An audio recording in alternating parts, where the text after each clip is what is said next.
Ainda neste vídeo.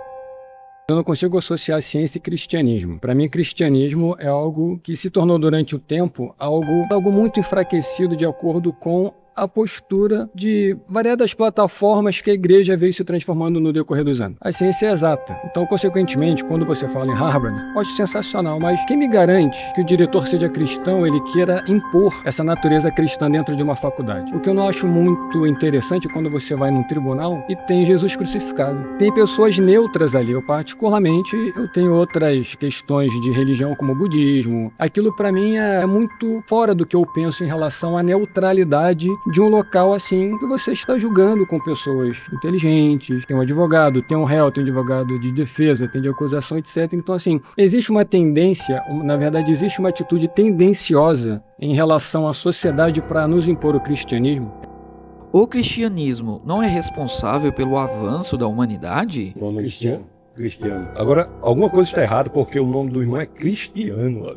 Bom, eu discordo completamente, absolutamente, pelo fato de que eu não acho que o cristianismo seja responsável pelo avanço da humanidade, muito pelo contrário. Existe algo de retrógrado nesse sentido. Eu confio muito na ciência, na verdade. De acordo com a nossa conversa, qual a narrativa que o senhor teria em relação a esse processo de desenvolvimento da humanidade em cima do cristianismo? Se o senhor quiser falar em relação à ciência, nós podemos falar em relação à ciência, ou talvez em outras áreas. Mas só em relação à ciência, para o senhor ter uma ideia, a ciência moderna, ela só aparece de forma relevante em países de matriz cristã. As maiores e melhores universidades do mundo foram iniciadas como escolas de discípulos cristãos. Eu vou citar alguns exemplos: Harvard, Princeton, Yale, Cambridge. Para o senhor ter uma ideia, o lema original da Universidade de Harvard, que é a maior e melhor universidade do mundo, é verdade para Cristo e a Igreja. Então, a ciência se desenvolve também diante de uma perspectiva, de um pano de fundo filosófico que é judaico-cristão. Qual é o pano de fundo filosófico da possibilidade de desenvolvimento da ciência? É que a empreitada científica, que é o intuito de encontrar padrões de inteligência no mundo, pressupõe que o mundo é organizado inteligentemente e, portanto, por uma mente inteligente. Isso é da ciência, mas nós podemos falar em vários avanços em outras áreas também, se o senhor quiser. Mas eu não consigo associar ciência e cristianismo. Para mim, cristianismo é algo que se tornou durante o tempo algo muito enfraquecido de acordo com a postura de variadas plataformas que a igreja veio se transformando no decorrer dos anos. A ciência é exata. Então, consequentemente, quando você fala em Harvard, eu acho sensacional, mas quem me garante que o diretor seja cristão, ele queira impor essa natureza cristã dentro de uma faculdade? O que eu não acho muito interessante é quando você vai num tribunal e tem Jesus crucificado. Tem pessoas neutras ali. Eu, particularmente, tenho outras questões de religião, como o budismo. Aquilo, para mim, é muito fora do que eu penso em relação à neutralidade de um local assim que você está julgando com pessoas inteligentes, tem um advogado, tem um réu, tem um advogado de defesa, tem de acusação, etc. Então, assim, existe uma tendência, na verdade, existe uma atitude tendenciosa em relação à sociedade para nos impor o cristianismo. Não é o que me parece nós analisarmos as evidências. As universidades públicas hoje, você pode fazer qualquer manifestação religiosa sem muito problema, mas se for fazer alguma manifestação do ponto de vista cristão, haverá dificuldades a serem enfrentadas. Mesmo que nós vivamos em um país que é, em sua grande maioria, cristão. Nós temos aqui nas universidades, que foi por onde o senhor começou falando, uma predominância anticristã. Isso é dado. E digo mais, o Estado laico é uma conquista do cristianismo. Lutero tem cartas escritas à princesa da Saxônia defendendo que o homem deveria ser livre para ensinar por qualquer livro, inclusive a Bíblia. Então,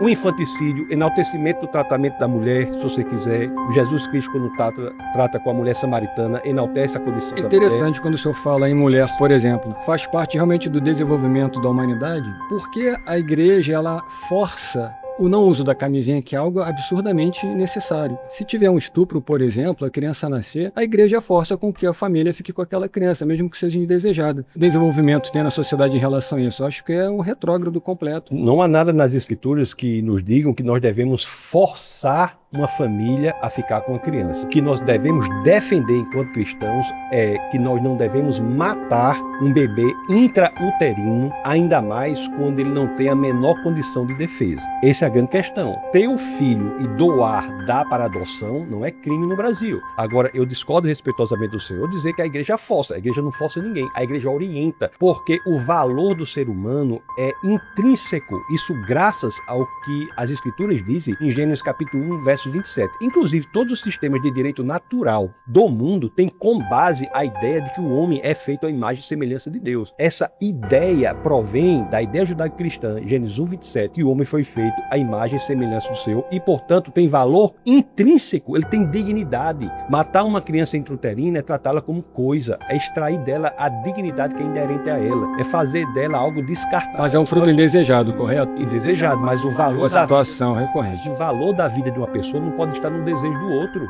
Eu não digo que isso seja desejável ou indesejável, o que eu digo é que, mesmo que indesejável, isso não é suficiente para nós matarmos uma criança indefesa. É que não existe uma flexibilidade, então por isso que eu acho que é um subdesenvolvimento da própria atitude da igreja relacionado a comportamentos nossos. Porque o cristianismo é necessariamente a força motriz de todo o planeta Terra. É, porque construiu a base da mais livre, mais próspera e mais importante civilização da história da humanidade, que é a civilização ocidental. E qualquer outra civilização é barbárie. Antes o cristianismo era barbárie. Que não o Oriente poderia simplificar as necessidades da Igreja Católica e somar força. Os Orientes são... Porque o Oriente, o Islã, está matando as mulheres, está escravizando as mulheres. Onde tem o cristianismo é que nós temos liberdade, prosperidade, que nós temos a possibilidade de sermos quem nós gostaríamos de ser. Obrigado, Cristiano. Foi um prazer, viu?